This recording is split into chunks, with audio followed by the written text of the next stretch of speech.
Thanks for your time, Mark Butler. Should the definition of fully vaccinated be changed to accommodate those who have taken the third dose, boosters and so on?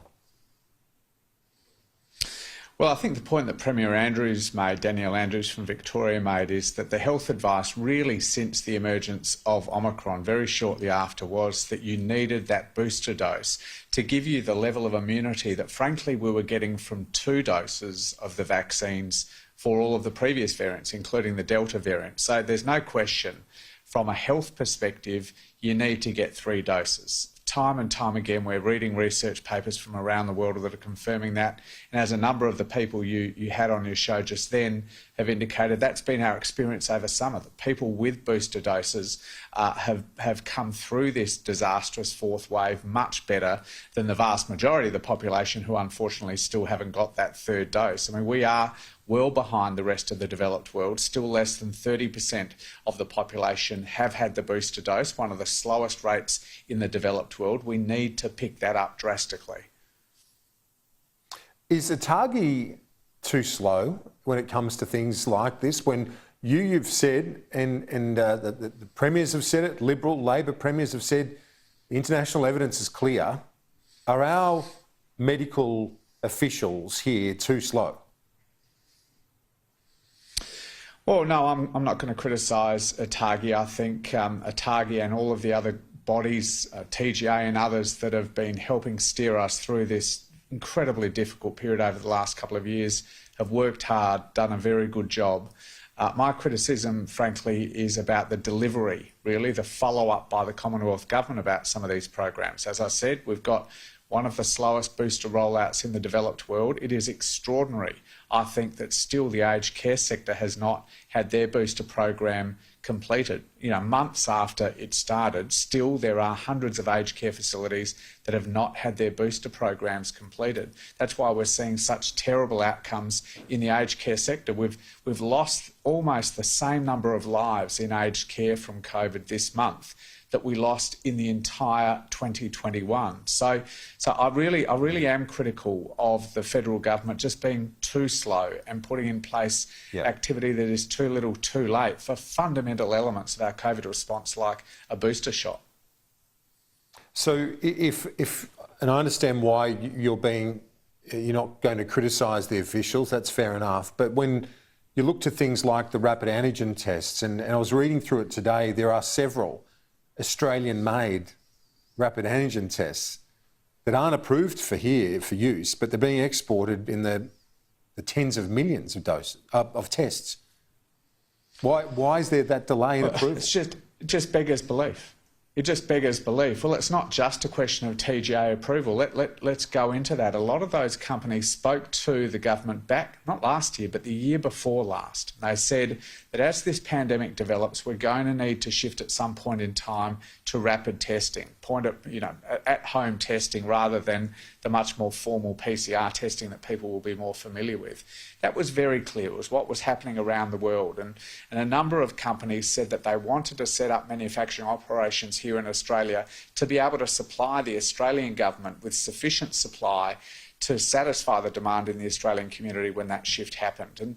And they could not have got a lower level of interest from the Commonwealth. That's what all of those companies have said. That's what Joe Hockey has said, representing one of those companies.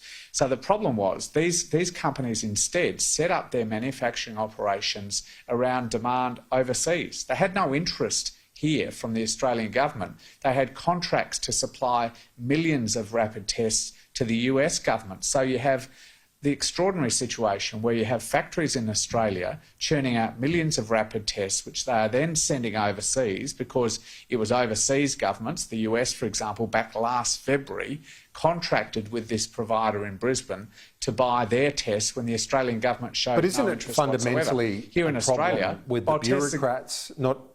But isn't it fundamentally a problem of that delay in the approval? Because we're still awaiting it. To me, it beggars belief. It beggars belief to me that we haven't had an approval for a test. It's not even a vaccine where it's a risk. This is just a test. If it's slightly less effective, we get that. But I mean, let's just get them out there. Oh, that's right. But I mean, the driver of those approval processes, the applications being put in, essentially is demand from the Australian market for those tests. And at a point in time when the companies said, look, we want to set up here, we want to manufacture here, then we'll put the applications into the TGA for approval of our tests here, the Australian government could not have shown a lower level of interest, so they went elsewhere. All of their focus has been for contracts overseas, for applications to overseas authorities, because that's where they got the interest. I mean, that's how companies operate. It's extraordinary to me that the sort of the fall down, the lackadaisical attitude by this government around mRNA vaccine manufacturing has been repeated around rapid test manufacturing. And so we end up almost completely dependent upon the supply lines from overseas operators at a time when there's very high global demand. It is bizarre when we've got so many being made here. But let's move on to comments made today by the Chief Health Officer in Queensland. Very positive comments from what I was reading of what he had to say. He says the Gold Coast past its peak, Queensland approaching its peak. Brisbane, that is, I should say. And then you go to Sydney and Melbourne as well. The view is that they've passed their peaks, as the ACT has, and so on. South Australia have been doing very well too. Are you feeling optimistic as we are hopefully past the worst of it when it comes to this Omicron wave? Well, look, I think there is good reason to hope that we've passed the peak. We're not sure how long the peak will last. I mean, there are still 5,000 people or thereabouts in hospital around the country with COVID. The peak of hospitalisations in New South Wales was only Tuesday, so it's not yet sufficient time, I don't think, to be completely confident we're past it, but the signs are good. Victoria, there are still more people in hospital than there have been at any time during the pandemic. Obviously, that's the case in Queensland and South Australia as well. So, around 5,000 people in hospital.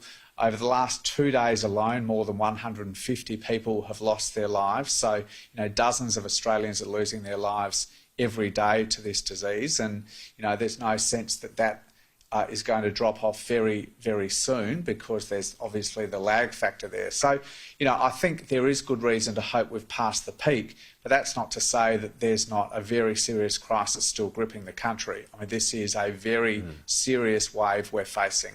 Pressure on our hospitals we've not seen before in the pandemic, and a death rate that is very, very serious and obviously resulting in enormous widespread tragedy, grief and loss. Aged care is still in a very difficult position.